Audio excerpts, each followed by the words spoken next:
Hello students, in the series of lectures on channel coding, we are continuing with convolutional codes, and in last lecture I discussed how to draw a state transition diagram for convolutional code. Okay, so this was the state transition diagram that we derived in last lecture.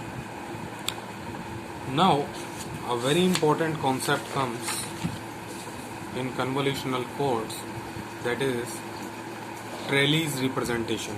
Okay, or sometimes we also call it as code trellis. Okay, so this trellis representation is also derived from state diagram. So it can be derived from a state diagram. So, okay, no need to worry about this. Okay, so what are number of stages in convolutional encoding? There are 4 stages: 0 0, 1 0, 0 1 and 1 1. Okay, suppose these are the states at j equal to 0 time. So what are the states at j equal to 1? That will be also these 4. One of these 4 states will be there. Sorry, this is 1 0. Okay, at z equal to 2, again these states will be here.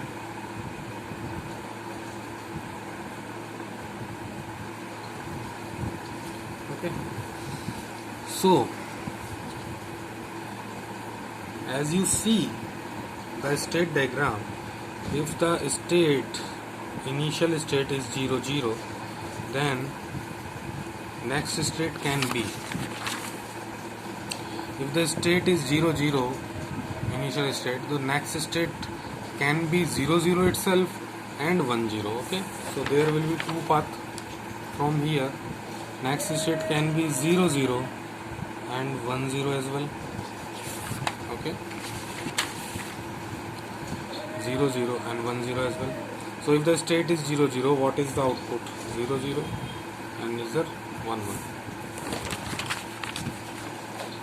So this is 0 0. If the input is 1, then the output is 1 1. Okay. Next, if the initial state is 1 0, what can be the next state? So if the initial state is 1 0, the next state can be 1 1 if the input is 1. Okay, so initial state can be 1 1 if the input is 1, and if the input is 0, next state can be 0 1.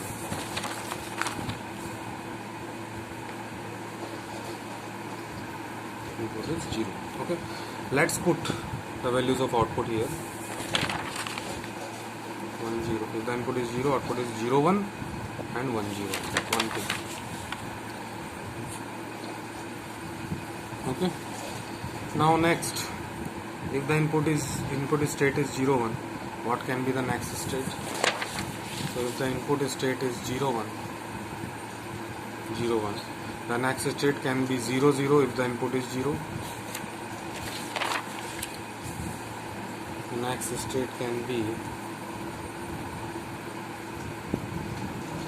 0 0 if the input is 0. What is the output in this case? That is 1 1.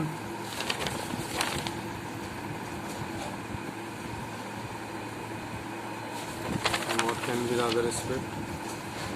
Next state can be also 1 0 if the input is 1.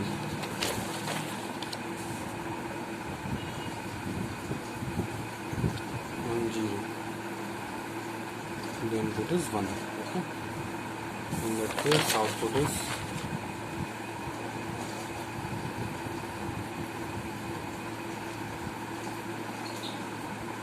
1. Output is 0 0. The output is 0 0. Okay, so last, if the input state is 1 1, and what will be the next state? So if the input state is 1 1, the next state can be itself 1 1, or next state can be 0. sorry, the next state can be 0 1 if the input is 0. So next state can be 0 1 if the input is 0. Next state will be 1 1 if the input is 1. In that case, what will be the output? 0 1 and 1 0.